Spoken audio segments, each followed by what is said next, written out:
વડોદરા જિલ્લાના કરજણ શહેરમાં national highway number 48 નજીક આવેલા જૂના બજાર વિસ્તારમાં સ્વામી પ્રવેશ ગેટ પર રંગોરંગાન કરવાની કામગીરી હાથ ધરવામાં આવી રહી છે।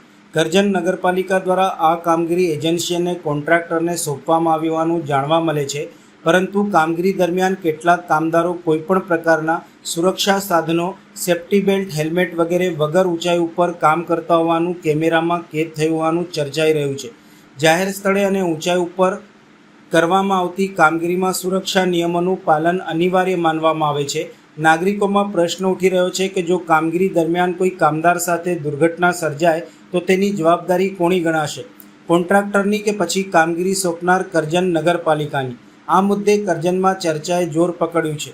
નાગરિકો દ્વારા માંગ ઉઠી છે કે કરજણ નગરપાલિકાના ચીફ ઓફિસર આ મામલે તપાસ કરાવી સુરક્ષા નિયમોના ભંગ બદલ જવાબદાર કોન્ટ્રાક્ટર સામે યોગ્ય કાયદેસરની કાર્યવાહી કરે અને ભવિષ્યમાં આવી બેદરકારી ન બને તેની ખાતરી કરે।